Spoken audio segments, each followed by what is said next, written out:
Welcome back to another episode of the Vision Hunters podcast. I'm your host, Cody Storey, and this is episode number 11, part 2 of 3, titled Cody's Story. And this is a journey about me hitting bottom, getting sober, and finding a new way of life rich with purpose and meaning. Yes, this is part 2 of 3 because the first episode was about an hour and 40 minutes. And then Elliot, who has been interviewing me throughout this process, he had to go. So we cut that one short. Now we sat down on Sunday to record another jam session, and it wound up being 2 hours and 30 minutes. So what did I do? Well, I decided to chop this one up into an hour, and then the next one is going to be an hour and a half. So this is part 2 of 3. And a quick reminder, new episodes of the Vision Hunters podcast are released every Wednesday on Spotify and Apple Podcast. And of course, those are in the audio form. Now, if you want to watch the show, you certainly can, and you can do so by going to my Cody Storey YouTube channel, and that is CODY STOREY. At this point, I usually get into the things that we discuss in the episode, but today it's been a really long day and I could barely fit in editing this show. So I kind of took sloppy notes, and I don't want to give you bootleg notes. I just signed on for a new job. I'm new to podcasting still. I'm bootstrapping. I'm doing pretty much everything by myself. And I got to admit, it is no joke. So if you're interested in starting a podcast, or you're starting a podcast right now, and that's where you're at in your journey, you might be able to relate to that. But it's like a full-time job. And now having a new full-time job in high ticket sales, it's adding up because I'm in pretty much my first week still, and I'm getting bombarded with all kinds of training videos and team meetings and more training videos on top of those training videos and recording podcasts. I had an amazing guest on today, also having to book new guests. Like, all in all, what I'm trying to say is it's very overwhelming, but at this point, I am unwilling to quit. So I just wanted to share a little bit of my journey and be honest with you about the fact that I didn't take great notes while I was editing today's show, which is what I usually do before I make the intro and the outro. I'll just give you a quick little heads up. It is about my experience of having an amazing life now that I was sober at 23, but because I dropped out and didn't have a diploma, and I also didn't have a trade, I really didn't have anything to bank on. So here I am, I'm sober and I'm broke. What next? Well, that's exactly what Elliot and I get into in today's show, which is episode 11, Cody's Story. And this is, again, part 2 of 3. So you're going to have to look out for part number 3 next Wednesday. Let's go. This is the Elliot and Cody show, and the Cody and Elliot show. We're back once again. This is part 2 of I don't know how many parts.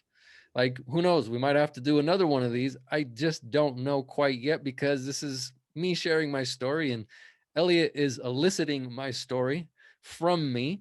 So we're picking up from where we left off in the last conversation. So this is part 2 of Cody's Story, STOREY. Thanks to Elliot. I took that name because the first question he asked me in the last show. And if you didn't get a chance to check out part 1, I suggest you go back to part 1. It'll help you get some context as to what the hell we're going to be talking about today and why it's even relevant.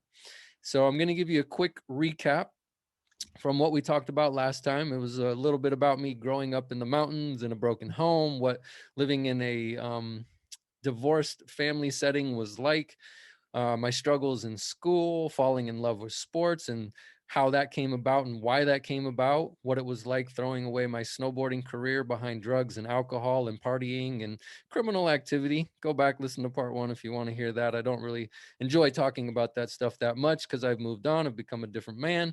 I also talked about my addiction to drugs, what it was like hitting rock bottom, winding up going homeless, sleeping in the back of my car and on rooftops, then having a spiritual awakening around 23 years old.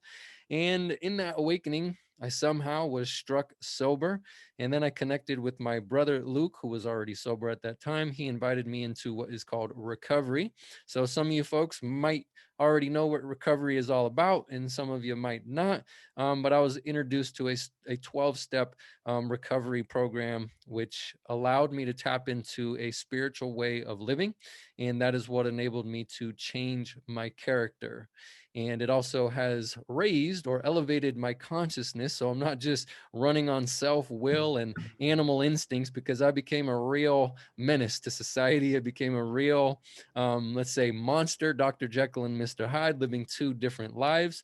And this recovery program has really helped me, like I mentioned, become a different person. And I feel like I'm the best version of myself today. And it's come out of a lot of suffering and a lot of pain and a lot of heartache and a lot of getting my skull cracked open so I can actually download new information, which is usually in the form of spiritual principles that I can practice in my life. And that's what allows me to become who I am and who I'm continuing to become. Right on. Yeah, that was a great recap. Thanks. That helped me too. Yeah, man. So yeah, we got you sober in your first story, which was thank God, man, because you're here, and then on a personal, selfish level, that's when I think you're about shit, maybe 5 or 6 years into that new Cody, that new character when I finally crossed paths with you.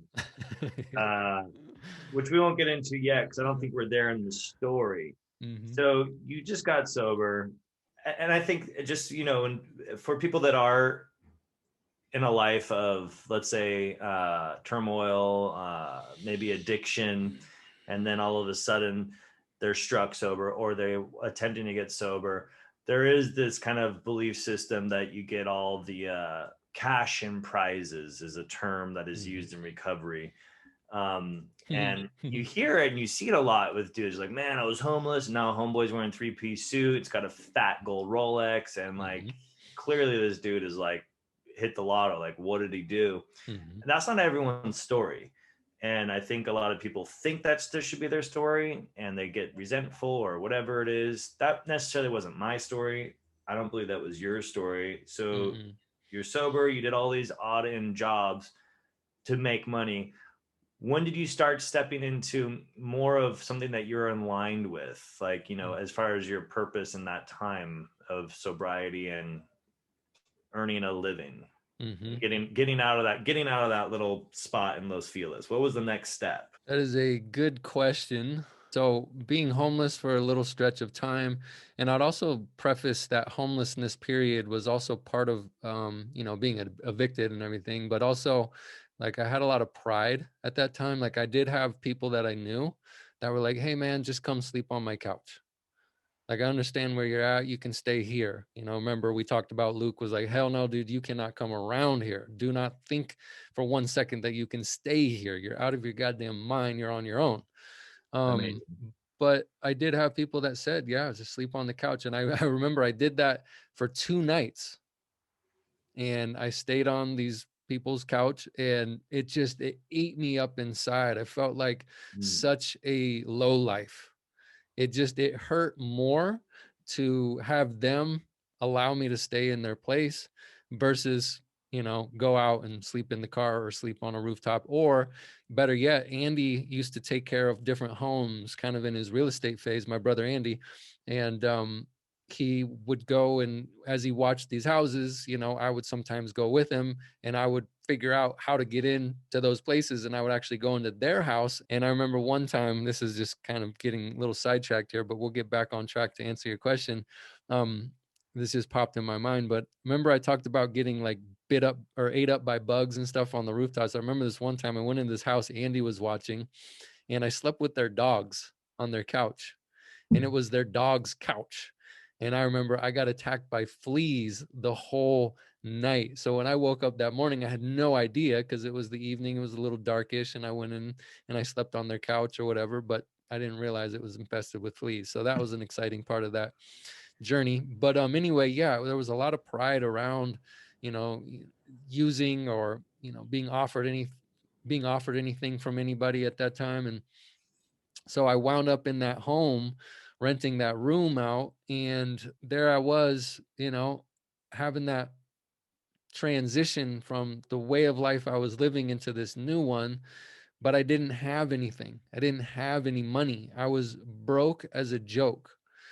Like I had $0. And I think around that time, I might have been trying to get like different catering jobs and whatnot. So every now and then I'd get a check here and there, and I was a hard worker. And then as time went on, they started hiring me more and more and more. And they were like talking about making me like a manager, but that was like not in my heart to do. Like I didn't want to be in the catering business. Nothing wrong with it, but it wasn't me. It was just something where I could show up, work my ass off, make some good tips, and have a little money in my pocket, and then I would save it and pay the rent and all that in that lady's home.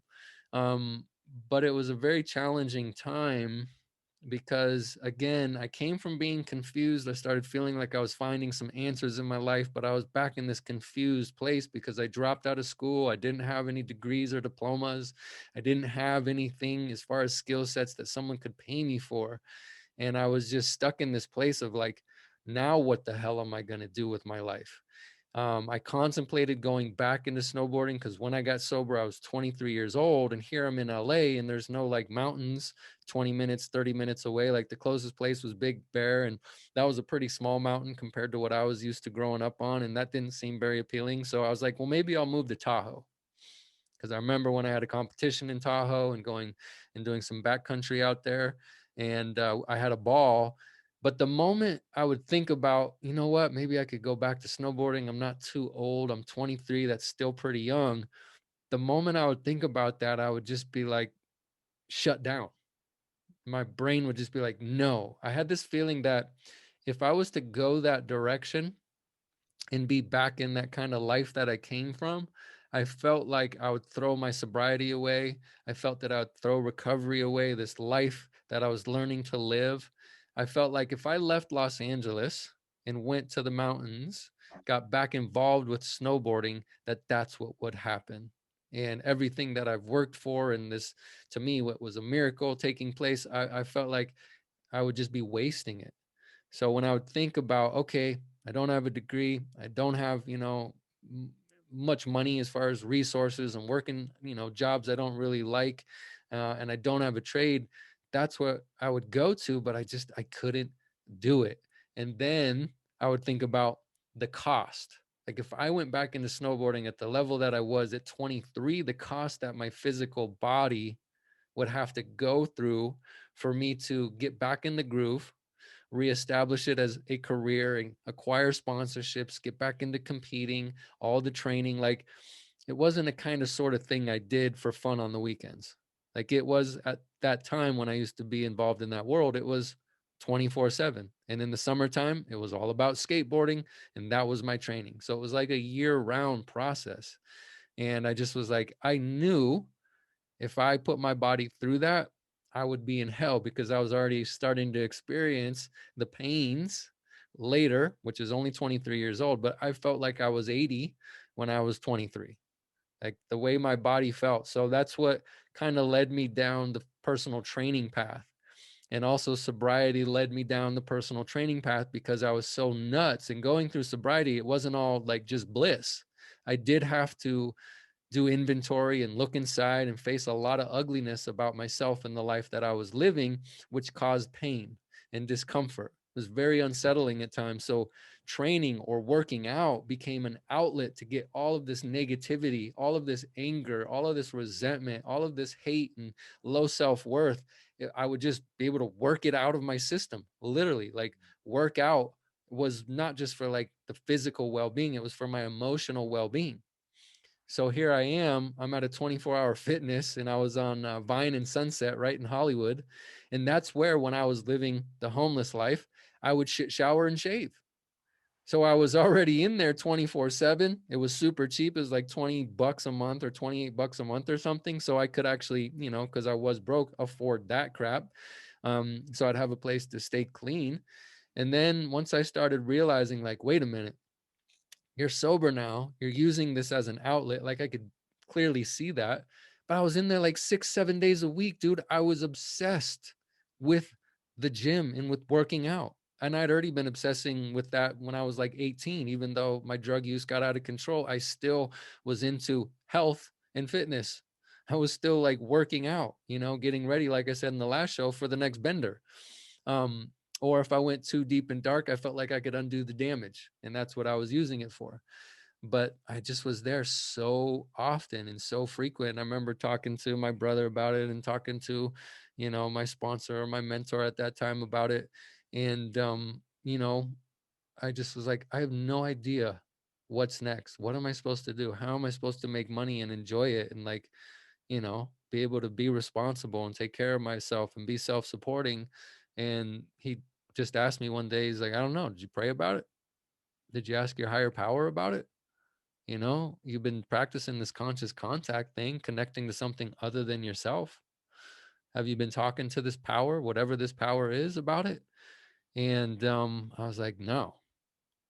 I've been asking for help, saying, God, please just keep saving my life day after day, every day or every night. That was like my prayer. Please help me. Please help me. Please help me stay alive. Please help me stay sober. Please help me going down this path. I don't want to go back. But I never really started bringing um, my thoughts to this higher power in relation to work or in relation to money. And I also knew, like I mentioned in the last show, I didn't want to go back to slinging dope because I knew if I did, I would end up back in that world. So I was really at a crossroads, man. I just didn't know what the hell was next. But here I am. I'm taking direction from a sponsor. Next thing I do is I start asking this higher power, what do you want me to do? What am I supposed to be doing? And then an idea would pop in here, an idea would pop in there. Just all throughout the day, different ideas would pop into my mind. And I'd say, what do you think about that, higher power?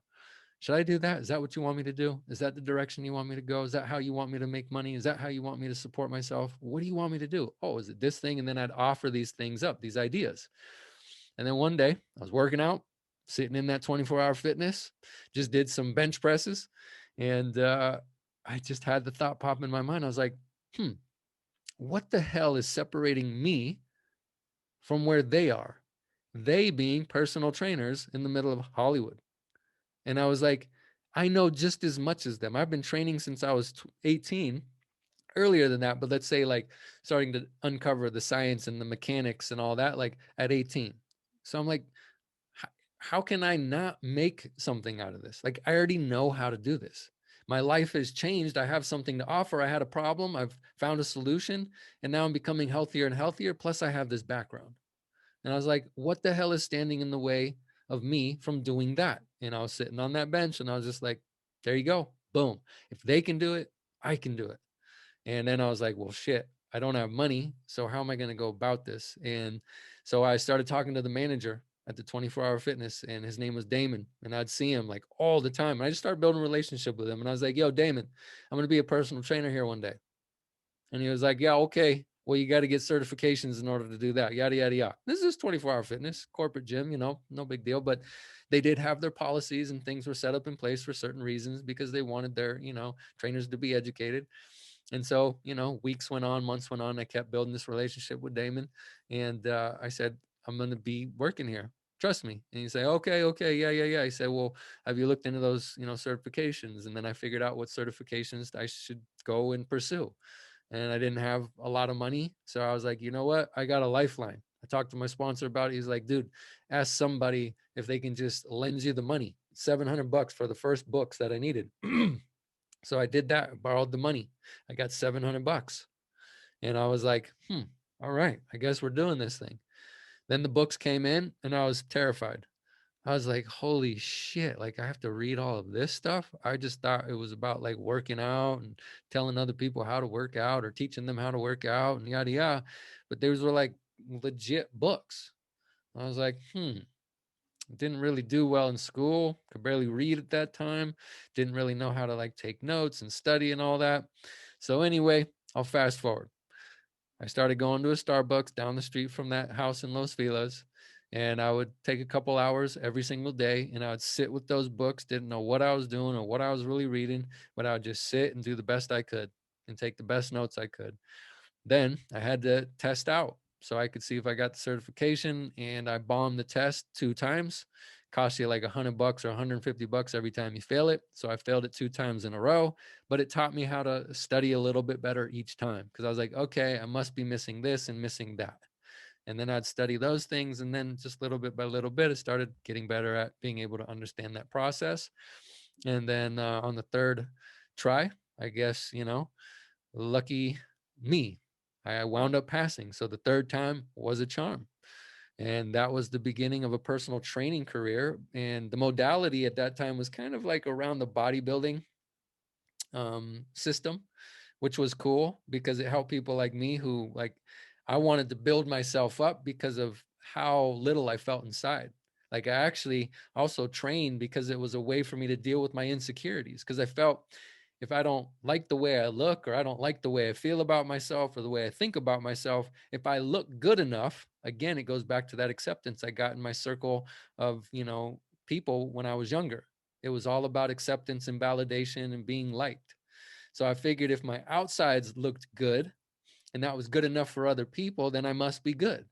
So that's where the obsession also started, taking over, because then it was all about like vanity, and the ego was just feeding, because now I'm sober, my mind is clearing up.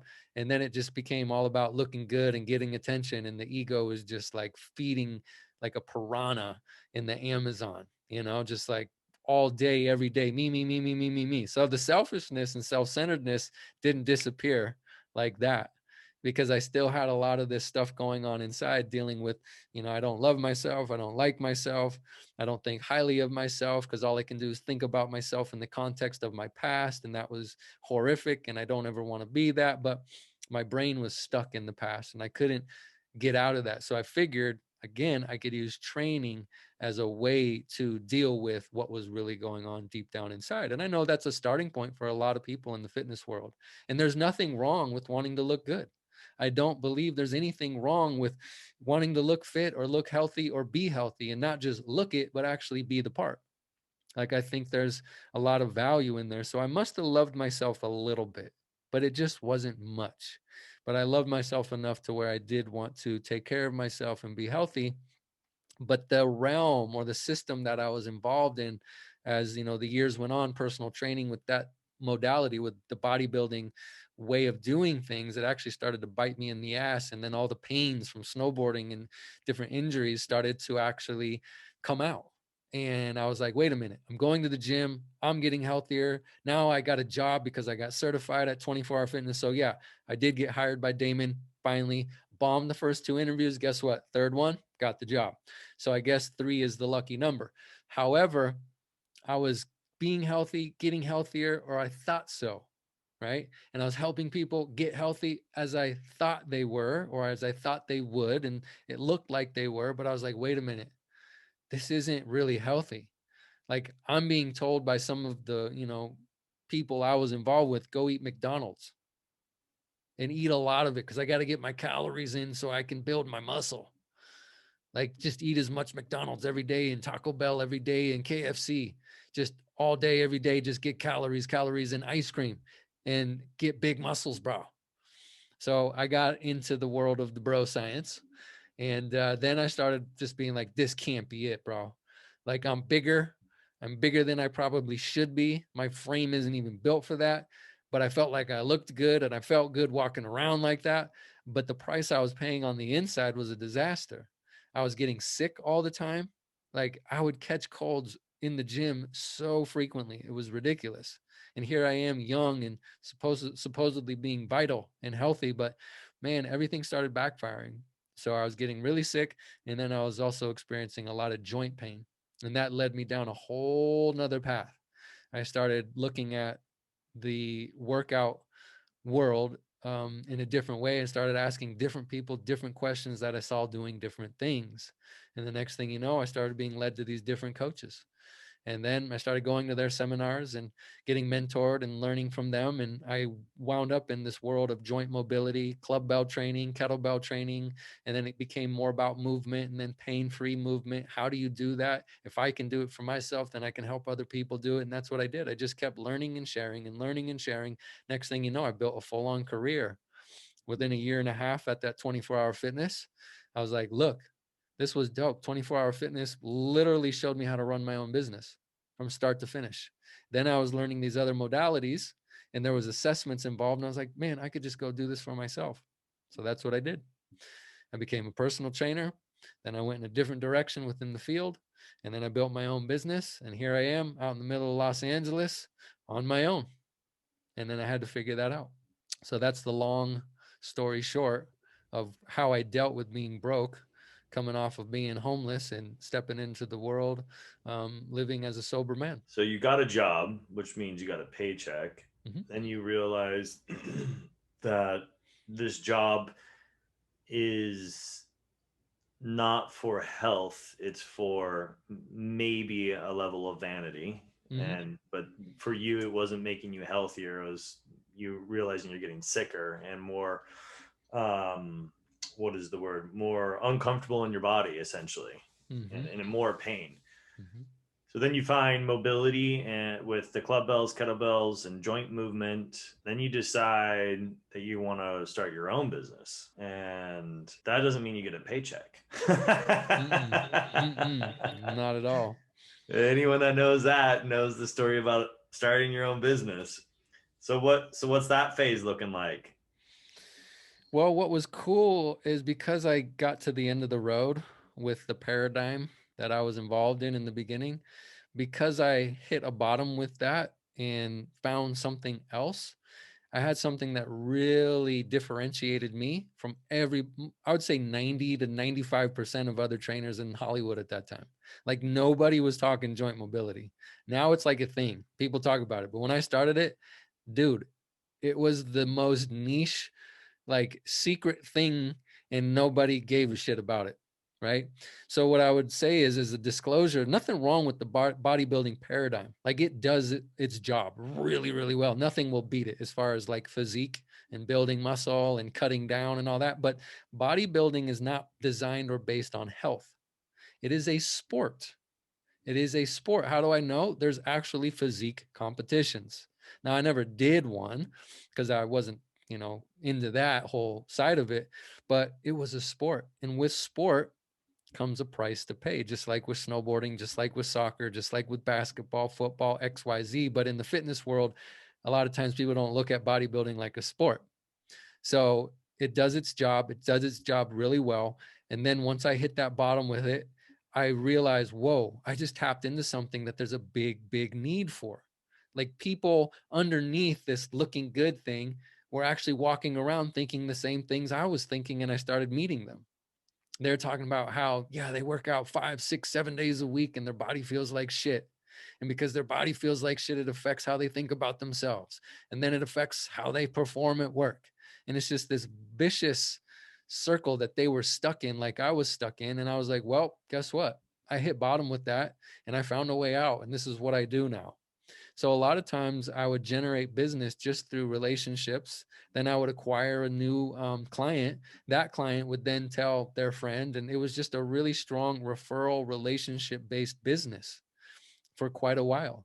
And it kept me alive and living in Los Angeles and actually made pretty good money. Like to go from no education and no like school academic background to being able to make like a minimum of $80 an hour up to $100 to $120 an hour within like a year and a half was pretty damn good for me. And you multiply that by 10 clients, 5 a day, 6 a day, it's decent money. There is inconsistency in the personal training realm, and that's where I had to do things different. So I got into guerrilla marketing. Like social media and stuff wasn't like really big at this time either. So I used to make my own photo shoots. I would hire a photographer. I'd go pick out different clothes and stuff, and then we'd go on these shoots, and I'd take those photos and find somebody to help me with the graphic design, which was usually a buddy of mine. And then I'd make these cool little like 4x6 or 5x6, flyers, and I'd give them to everybody. I'd put them up in different, places around Hollywood area. And again, it was just about relationships and referrals and a little bit of guerrilla marketing and passing my cards out. So it kept growing, but I did hit a ceiling with that because I didn't have any like external marketing or advertising, and I wasn't paying for any of that. Like Facebook ads wasn't like a real big thing at that time. I was just in the beginnings of that stuff popping off. So here I am out there in LA trying to keep the ball rolling. And next thing you know, one of my clients was like, yo, I live at the Palazzo, which is like this really luxury residency. And he's like, there is nobody in their training except for 2 trainers, and they train like only the celebrities that live in the Palazzo. And I was like, they have no personal training program? That's crazy, because there's obviously people who can afford personal training there, and there's a lot of them, and they're all in one place at the residency. So I was like, would it be possible for me to be able to speak with the manager of, your, because they have like a spa and a gym there, whoever runs that. And so he's like, absolutely. Introduced me to this lady. She ran the spa and gym. And I sat down with her and I said, well, I train my client, who's one of your residents here. And I just feel like there's a gap in what you guys are doing, and you could actually generate or create another stream of income for your spa if you had somebody personal training for the Palazzo. And she thought it was a great idea. And I said, don't worry about it. I'll do all the flyers. I'll create, classes. I'll do one-on-one training. I'll create the whole program, the whole system. And again, I was doing different stuff. So she started letting me work out in there. Then I started making flyers for the Palazzo and putting them in the elevators and putting them in their little display boxes and everything. And next thing you know, I'm working out in there, meeting people, and it just became this snowball. So I worked there for 4 years. I built a personal training program for them and created a whole new stream of revenue for that company. And the next thing you know, they had another trainer at the other one down the street, and it just became a thing. And I was like, wait a minute, this is crazy. Like, I went from 24-hour fitness then to like self-employed and like doing my own thing with referrals. Like, there's something to this. Going to the Palazzo, people are loving it. I'm having a good time. Again, we're having great relationships. People are like, yo, what is this stuff you're doing with like the club bells and the kettlebells and like all this movement stuff? Like, you move around like crazy. You just move really well. Like, how do you do that stuff? And then I'll just offer them a consultation or a free class or whatever. And I just run these like programs, and people would get exposed to it and they loved it. And again, the referrals were still coming in. And on top of that, the Palazzo allowed me to bring the clients that I had from outside into their facility and train as well. And I didn't have to pay for that. And usually in LA, if you use a facility, you have to be charged for that. Like, it's $20 or it's $30 or it's X amount per month to use that location to bring your clients and train. But they're like, no, don't worry about it. Like, you're doing great. You're taking care of our residents. You've made something awesome. Bring your clients in. So I actually started making pretty damn good money. And I lived right across the street. Remember when Luke and Andy lived in that apartment complex? Oh yeah, your That was commute across was from the the block. Palazzo.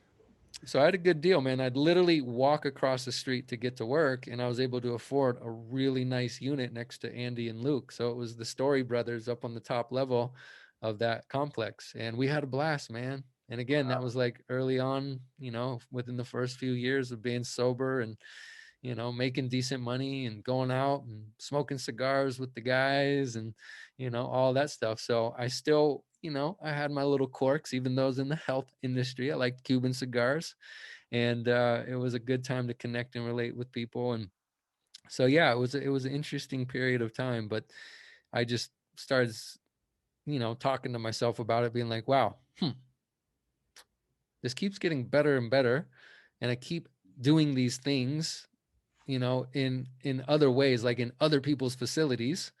And I was like, maybe I could do this on my own. And then, eventually 4 years in, they then wanted me to start wearing like a name tag and like long sleeves to cover my tattoos and stuff. And I was like, wait, I didn't sign up for this shit.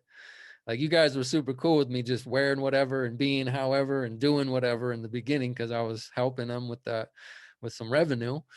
But then they started wanting to make me kind of corporate, and I just was like, hell no, I don't think I can get down with that.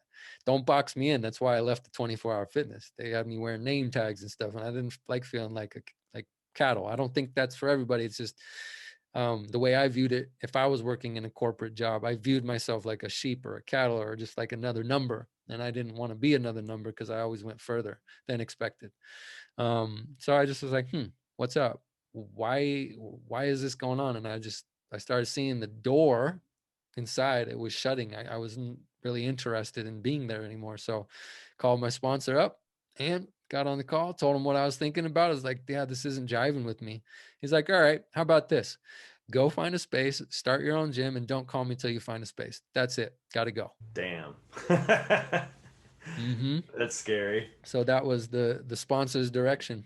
at that time. Yeah, name tags and long sleeves and khakis doesn't seem like you're kind of a you're kind of a bag, man. No, I don't like being boxed in. Like I like freedom, and I feel like when there's freedom, we're more creative and we can actually do better. So it's just personal to me. I don't really do well in that environment. I do good with structure, but when you get too tight, that's when I got to go. Totally. Hmm. So yeah, it's cool just how the entrepreneur in you that's always been there since as from part one of like hustling different situations to dealing, just Hmm. figuring out ways to earn money and being self-employed, coming up with the idea to become a trainer, getting a job, saying this isn't for me. It's the entrepreneur at heart that can't really go be put to rest as far as I'm concerned. It's like if that's in you, you gotta go. You gotta go and you gotta grow. Yeah. And you gotta have the challenge. You have to go create something that doesn't exist. Like at the Palazzo, you said, hey, this doesn't exist, but it does in my head, and I'll make it a reality for you. Let me build the whole thing. Let me bring cash to your front door. No, don't get up. I'll do it all. Like Hmm. that's just entrepreneur blood, which which your podcast has so much in there about, and which you are. And then it comes to, okay, there's more expansion that needs to happen. You're making great money. You live a block away, literally across the street from your job, Hmm. and you're realizing in your heart that it's closing down. There's something, it's not, there's an alignment that is not in alignment anymore. Hmm. And that right there is the gold that so many people in my life that I don't listen to until it gets so bumpy and rocky that the wheels fall off the rig, then it's sparking, and then those drop to the ground. It's like, okay, something's fucking wrong here, and I'm getting irritable at all my part people or stuff, whatever it Hmm. is, wherever I am working or doing something or a relationship or an environment. But to have a mentor to tell someone, hey, there's a disturbance in me, and then say, well, just sack it up, Cody. Put the fucking name tag on, put the long sleeves on. You have a great money thing going on. No, he doesn't say that. He says, great, I gotta go, but go buy your own gym, set it up, call me when it's done. It's like, Yeah. god damn, that's amazing. Hmm. Man, to have that kind of guidance is just like it's gold. Hmm. So there you go. You got your you got your direction. Hmm. What do you do next? Well, take a deep breath and say, wow, did that really just happen? Because it's like you said, like I knew what I was doing wasn't working anymore. Like it was definitely a misalignment at that time. So I just had to accept that, like, wow, yeah, this is not the direction I need to go. And then when I had that conversation, it was confirmation. It was like he wouldn't have told me that if it wasn't the right thing for me to do at that time. And so I was like, wow, okay, I can't call him back till I find a place. So I got to find a place. How do you find a place? Like I've never had to find a commercial lease or a commercial place to lease for myself. This was a first for me. So I was like, all right, let me talk to Andy about it. Like, how do you find different places? Do you go to the MLM? Where do you look online? Yada, yada. And I got a little guidance from him. And the next thing you know, I started meeting, different building owners or landlords around the city. And I was like, oh, too expensive, too big, or that's a decent price, but it's a real dump and it would cost too much money for me to be able to make it better. So I just kept going from one place to the next, and I was trying to figure out like what pocket of town I wanted to be in. And so one day went out, met with this person, and he showed me around. I was like, this is small enough, and it's in a great part of town, and it doesn't need any work to it. It's just a small little studio. This is something I could probably financially start with and build out and make great, and at least take care of clients and eventually upgrade.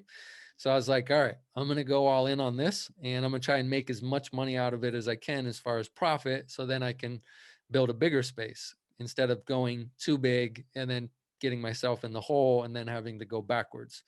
So I started small, and then I was like, all right, I'm going to put everything in storage. You know, once I signed the lease, I put everything in storage. And then I was like, damn, I really don't want to give up this apartment, but I could make an extra almost 2 G's a month. You know, I'd say between 15 to 1800, maybe up to 2 G's with like all the bills and everything for that apartment. And it was beautiful. It was 2 bedrooms, huge, you know, living room, beautiful kitchen, old school hardwood floors, beautiful wood frames, a little porch where I could smoke my cigars and stuff. Like, it was, I worked so hard to get that cool little apartment, you know? And I was like, I'm going to get rid of it. And it was one of those apartments that are regulated or whatever. What's it called? Where it's like a certain amount of money and they can't raise the price unless somebody, you know, leaves, and then they Yeah, can raise the rent price. control. Yeah, it was under rent control. So Yeah, that's how I keep got that it. in And I the was, family. yeah, man. And I was like, damn, if I give this up, I'm never going to get something this good again. But I was just like, got to do it, dude. Get rid of this place. So what I did was I rented it out to somebody else. They got a killer deal. And then I decided I'm just going to go homeless again. So I put all my stuff in storage, and then I just had my suitcase with my clothes in the back of my Forerunner. And I had like a gymnastics mat, another mat on top of that, a camping mat, and a sleeping bag and a pillow. And I would just sleep on the floor in that small little studio. And that was the beginning of, at that time, I think I first called it Alpha Fitness. That was the first name. And then eventually it turned into Story Fitness after I had a long discussion with my brother Luke and Mason Bendewald, who was the director and creator with Tony Horton for, what was it? P90X. Yeah, that was the name of it. P90X, I think it is.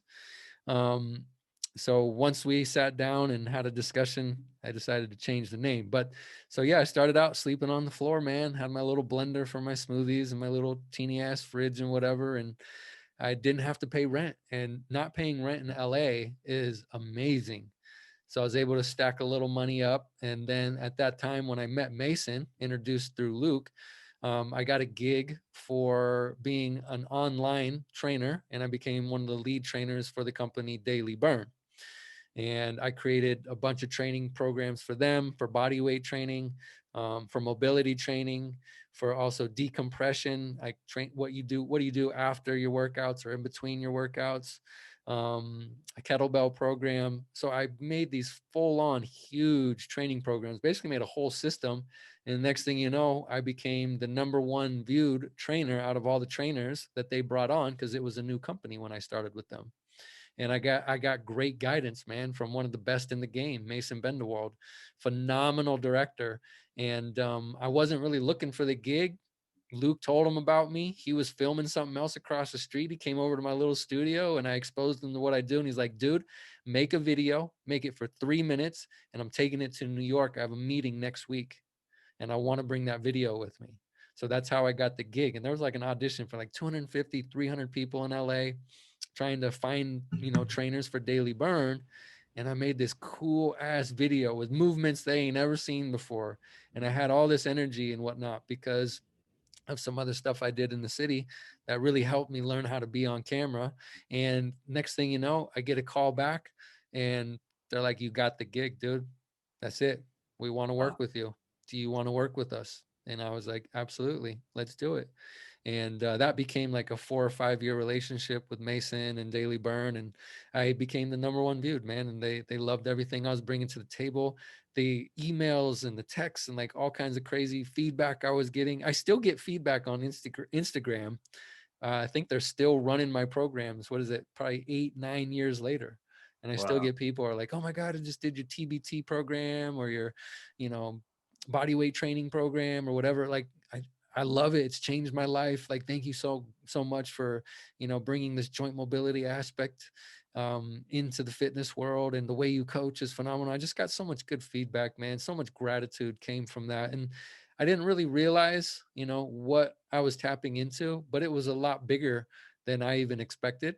And then there was a lot that came with that. And I outworked every other trainer. I swear to God, I went bananas making sure that I was going to crush it when we went to film, because they were doing like $40,000 film days. renting out these studios, creating sets and like the cameras, like 8 different camera angles, like just insane the amount of people and everybody that came together to make this project real. And dude, it was one of the best times of my life, sleeping on a floor, yet being this on camera lead trainer, and just eventually all these people just showering me with so much love. But I had dedicated myself for years to this craft and to coaching. And I feel, and this is my humble opinion, I became a phenomenal coach. And that was because I tapped into learning from phenomenal coaches, and they gave me the game. And then I was able to really break things down for people. So yeah, it was a wild journey. But because of that deal, and because I didn't have to pay rent, I was able to save that money up and get another space.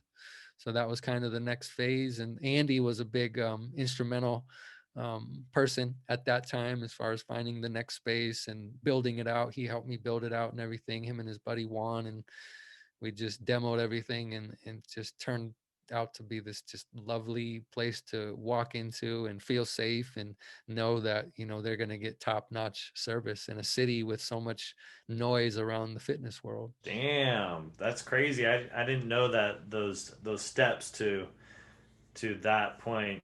Yeah, that cues when I met you. You were Yep. in that first studio. So the first studio you bought, you made a decision, which just to be clear about it, to get rid of your apartment so that you could afford it. Is that why you did that? Why did you get rid of the apartment?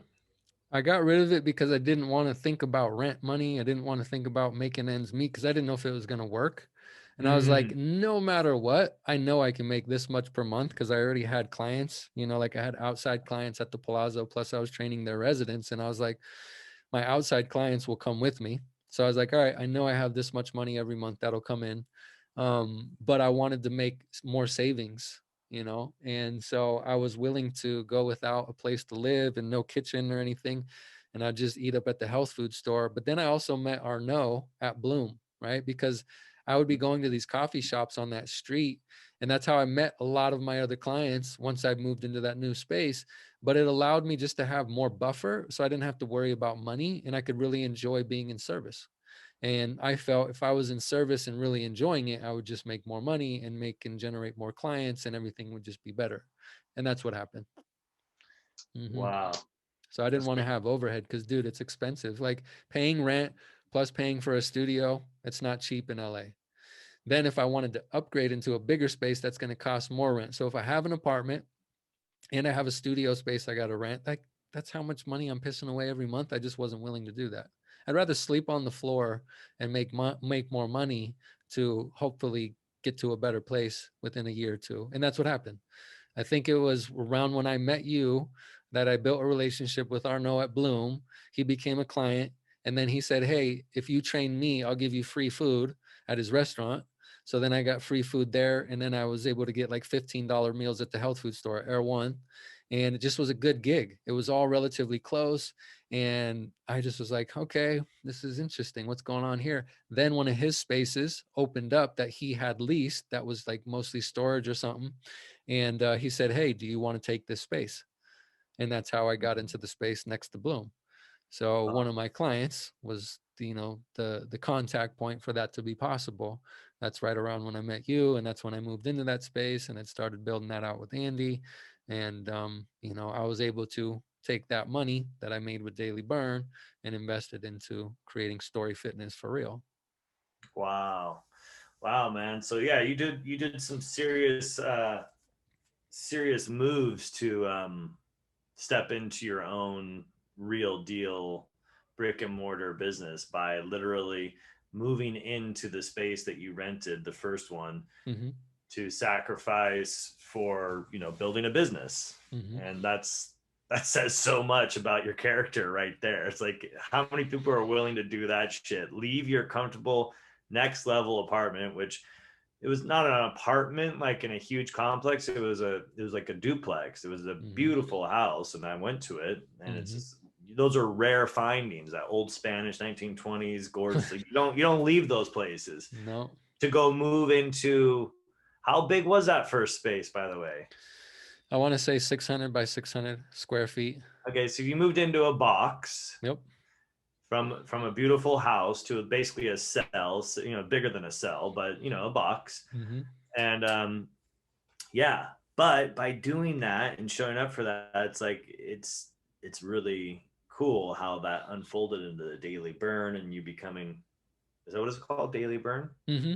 Yeah, Yeah, I mean, that's how Mason found me, because he was doing a shoot for another company at Paper or Plastic. Remember that cafe up the street from the Bloom? yeah, So they had yeah. that big dance studio in the back, and Luke was actually doing some wardrobe on that set and was I, talking to Mason. He's like, "Yo, my brother's across the street," which was literally across the street. Like, because it was so close and right there, he just stopped by one day and picked my brain and then was like, "Dude, take me through a workout with you." And I blew his mind, and that's where the idea of him bringing my video to New York came from. So, that 600 square foot space was right where it was supposed to be, even though it was a little tiny perfect. square. It's perfect. I always love looking at like, okay, let's just take a quick little break here and review like how trusting that out of alignment at the Palazzo, going to a mentor who then gave you the direction, and you're just taking the steps in the complete darkness. You don't have a fucking any understanding at all. You have some clients, so that's kind of secure. There's some sense of security. You leave your house, which is super secure and safe and doable. Step into a small room, and it's like you're being taken care of and provided for. Then this miracle happens. This guy happens to stumble into your spot because he knew your brother. It's Mm-hmm. really cool. But if it's very much in the line of like, if you build it, they will come, Mm-hmm. energy field. Mm-hmm. And but there's more to building it and they will come. It's how you show up for it. And like Mm-hmm. you totally showed up for it. And I remember, once again on a personal note, I went to that studio before you had the big, awesome, beautiful Story fitness studio. You had that 600, and I went in for my first training, and I was like, what the fuck is this shit? This is Mm-hmm. so crazy. So I'm like, well, I thought I was gonna like work out. And I was like, when's the workout gonna start? And you were just like breaking it down. I'm like, yeah, dude, I'm always sore. Like I was, oh, that was what's that shit that just destroys your body that everyone was doing? CrossFit. Mm-hmm. I was doing CrossFit. I was like, yeah, fuck yeah. And just like, I'd come in there and be like, all right, well, we're going to repair your body. And you'd make me move my body where my mind had to be connected to my body to lift even the goddamn kettlebell. And I was Mm-hmm. like, all right, pick up the kettlebell. You're like, nope, that's not how you pick it up. Like, connect with your body. First, you ground your heels, then you sit into it, then you slowly come down, and you don't lift with your neck or your back. You push into your heels.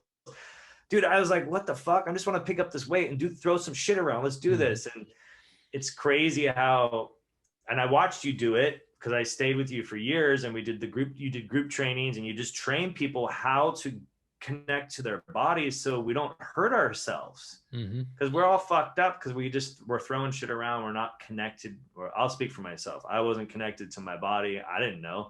And Mm-hmm. you really like turned on those synapses of like mind body connection. And Mm-hmm. that's what like your workouts, your mobility, your training was like. That's what that dude Mason saw. He's like, what the, this is revolutionary. And that's why you were the number one, probably still are, ranking up there after 10 something 12 years later, because it was revolutionary shit. And then you throw in the weights and the mobility. It was just, I Mm-hmm. still do it today. Those are Mm-hmm. still my workouts. And anyone that sees it to us, like they're staring and scratching their head. Some of them know. Some of them know Mm-hmm. today. They're like, Yeah. oh yeah, I know what a everyone knows what a kettlebell is today. That Mm-hmm. was still fresh and hot and cool.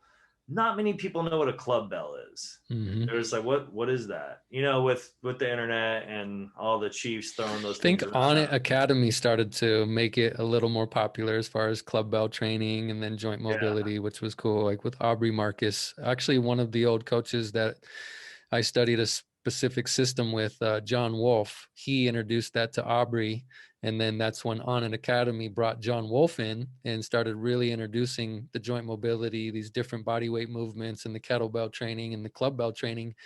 Because even with the kettlebell training, there's a different way to go about it than most as well, and there's efficient ways, and then there's ways that aren't very efficient. Just like there's effective ways and there's ways that aren't effective. So being able to really help people do things in an effective and an efficient way is key, because that's where the safety comes from.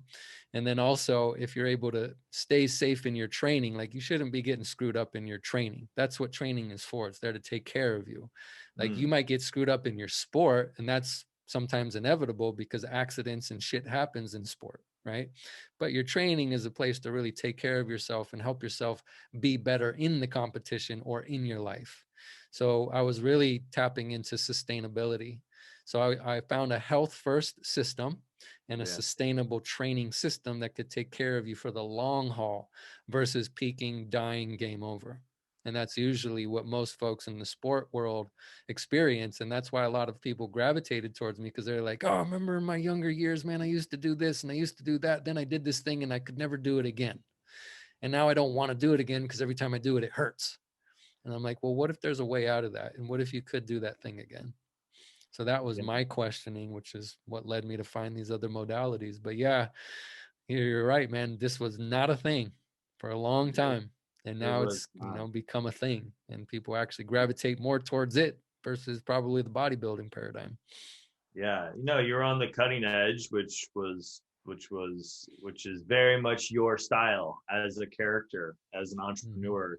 You see something that can be done differently, then you go all in for it. Just of watching you in the last 10 years of watching how you behave, because I'm the same way. It's Mm. like, oh, what is everyone doing? Well, there's got to be a different way to do this, because you see the group think of like, everyone's lower back's hurting here. Everyone wants the big old fucking pecs, and their legs are like toothpicks. Like something's not right here. Like you're eating McDonald's, like you're breaking down that 24-hour fitness. Not to jab that, because Mm-mm. it's not a blanket statement, but it's Mm-mm. just there's a level of things where you look at something, you're like, okay, how can I shift this in a holistic, healthy way?